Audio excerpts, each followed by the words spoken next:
Okay, what was Project Ultra? Project Ultra, or MK Ultra, also called the CIA Mind Control, is the code name given to a program of experiments on human subjects that were designed and undertaken by the U.S. Central Intelligence Agency, some of which were illegal.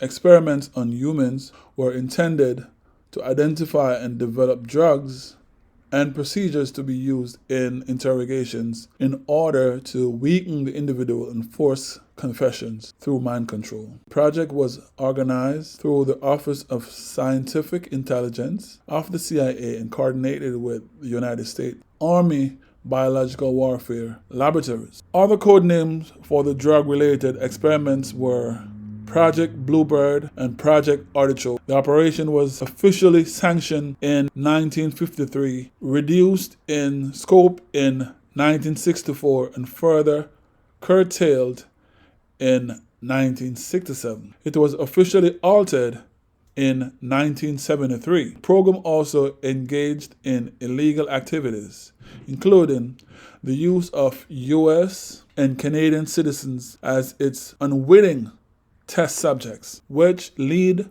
to controversy regarding its legitimacy. MK Ultra used numerous methods to manipulate its subjects' mental states and brain functions. Techniques included the covert administration of high doses of psychoactive drug, especially LSD and other chemicals, electroshocks, hypnosis, sensory deprivation, isolation, verbal and sexual abuse, as well as other forms of torture. The scope of Project Ultra was broad, with research undertaken at more than 80 institutions, including colleges and universities, hospitals, prisons, pharmaceutical companies. The CIA operated using front organization, although sometimes top secret at these institutions were aware of the CIA involvement.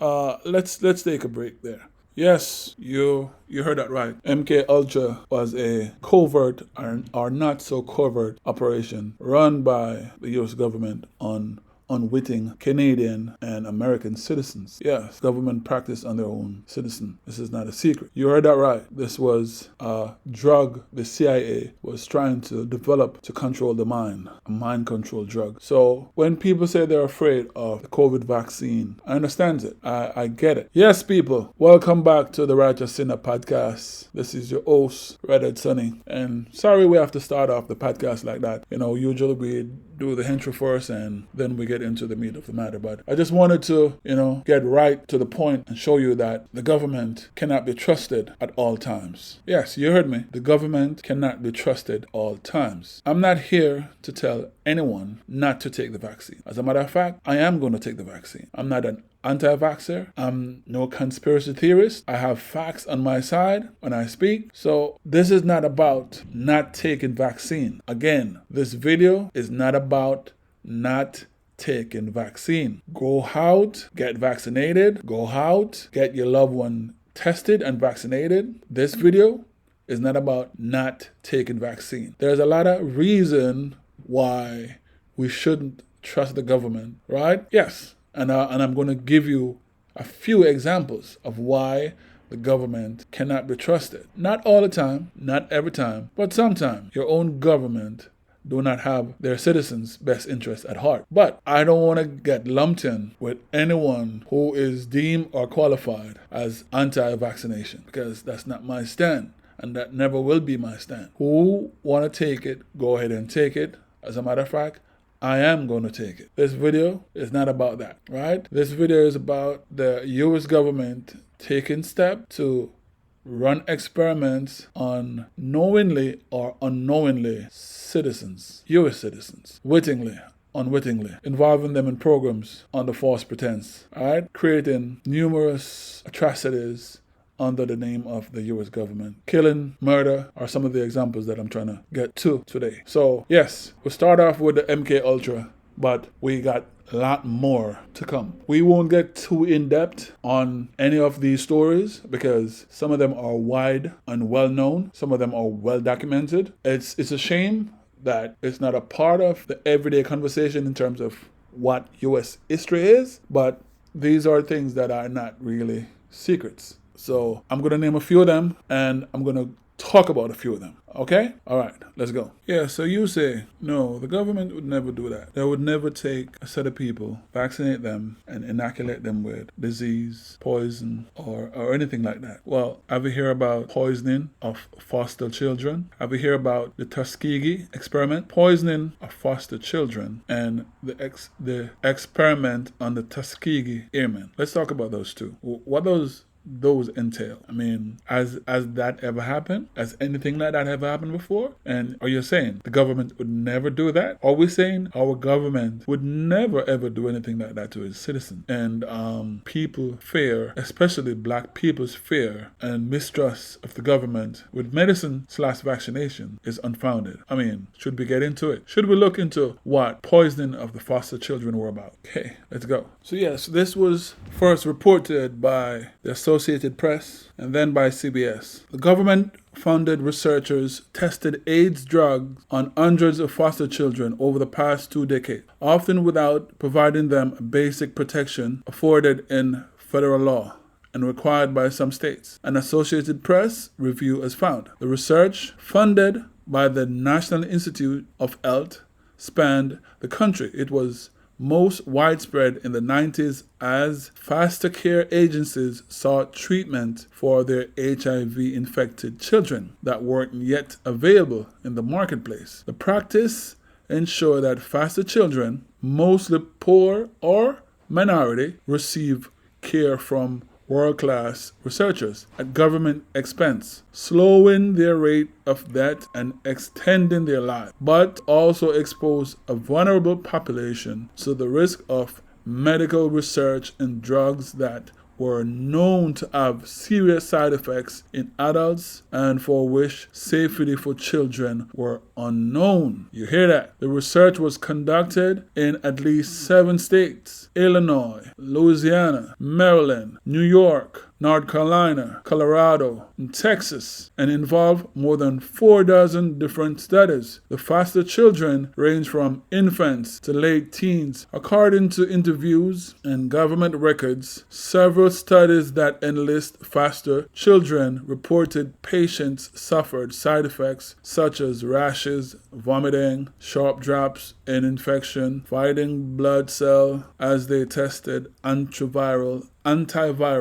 drug to suppress AIDS or other medicines to treat secondary infections. In one study, researchers reported a disturbing high death rate among children who took higher doses of a drug. That study was unable to determine a safe and effective usage. Wow. Let's stop right there. Wow. So now we know what the poisoning of the foster kids was about. It was about your government, the U.S. government, running an experiment on minority children in depressed neighborhood, depressed communities for AIDS and HIV treatment in the mid and early 90s. This wasn't 40 years ago. This wasn't 50 years ago. This wasn't back in the 40s, the 30s that they didn't know better. They know better. This was through the Clinton administration, right? And as it says, it spanned multiple states. So this wasn't some secret experiment. This was known as a open secret where children were being tested and experimented on, and there was a high death rate among these black children. Yes, some of it came out of the need for finding a drug because there was none for children at the time. But it came at the cost of other children losing their lives with tests and experiments done in them in the name of finding a cure. So if you say this cannot happen today, think about this. Let's get into one more. And we're going to stop it there, and then we're going to discuss. Yeah, so we promised that we'll do the Tuskegee Airmen next, but I think that's one that a lot of people has hear about. There's movies, documentaries, and TV specials. So let's move away from that one. This one is something that happened in Philadelphia, right? In the state of Pennsylvania, 1985, May 13, 1985. The city was bombed. Yes, you heard that. The city was bombed and innocent people lose their lives. Innocent people lose their lives. The state of Philadelphia was in war with this movement called MOVE, M-O-V-E. Yes, they claim that it was a radical anti-government movement. But that's not how MOVE see themselves. And they get in conflict with the government because the government wanted something from them and they weren't willing to back down. And instead of, I'm paraphrasing this one, I'm not reading this one because I'm somewhat familiar with this one. I learned this growing up in Jamaica. I read about this one before I reached here in America. So if I'm missing anything, you can fill it in. In 1985, MOVE bombing refers to the May 13, 1985 incident in Philadelphia, Pennsylvania, United States, when the Philadelphia Police Department bombed a residential home occupied by the black militant anarcho-primitives group MOVE. Anarcho-primitive, I don't even know what that means. Anarcho-primitivist group? Okay. The Philadelphia Fire Department let the subsequent fire burn out of control following a standoff and a firefight in 1985. Philadelphia Mayor Wilson Goode, and Goode is spelled Goode, and Police Commissioner George J. Samber classified MOVE as a terrorist organization. You hear that? They were classified as a terrorist organization, which was a lie. Any black militant movement that the government see as a threat, they're labeled terrorists. Never a white organization who stormed the Capitol or who stormed Michigan State House with rifles, and they're not terrorists. They're just angry white men. But you get where this is coming from. The MOVE movement was classified as a terrorist organization because they were black and because they have guns, which the Second Amendment let them bear arms. Right. Police obtained arrest warrants against MOVE members for various crimes. The standoff started after Philadelphia police evacuated nearby houses and attempted to serve eviction notice and execute arrest warrant. 11 people in the house, including 5 children, died in the fire. 11 people in the house, including 5 children, died in the fire. And 65 homes in the neighborhood were destroyed. 65 homes in the neighborhood were destroyed. It was a predominantly black neighborhood, yes, and 65 houses were allowed to be destroyed by the Philadelphia Fire Department, right? With Commissioner George Samber and the Mayor Wilson Goode watching while people die and houses burn. The whole neighborhood were destroyed. The bombing of that one house destroyed the whole block, a whole neighborhood. 65 houses, 11 people, 5 children burned to death. Think about that. The government did this. So when you say, this could never happen, the government would never give us medicine, vaccination that would not help us. I said, read these stories, talk about the stories, and then tell me what you think. Yes, we've come to the end of another good debate, good discussion. This is your host, Redhead Sonny, and you were listening to the Righteous Sinner podcast. Thank you.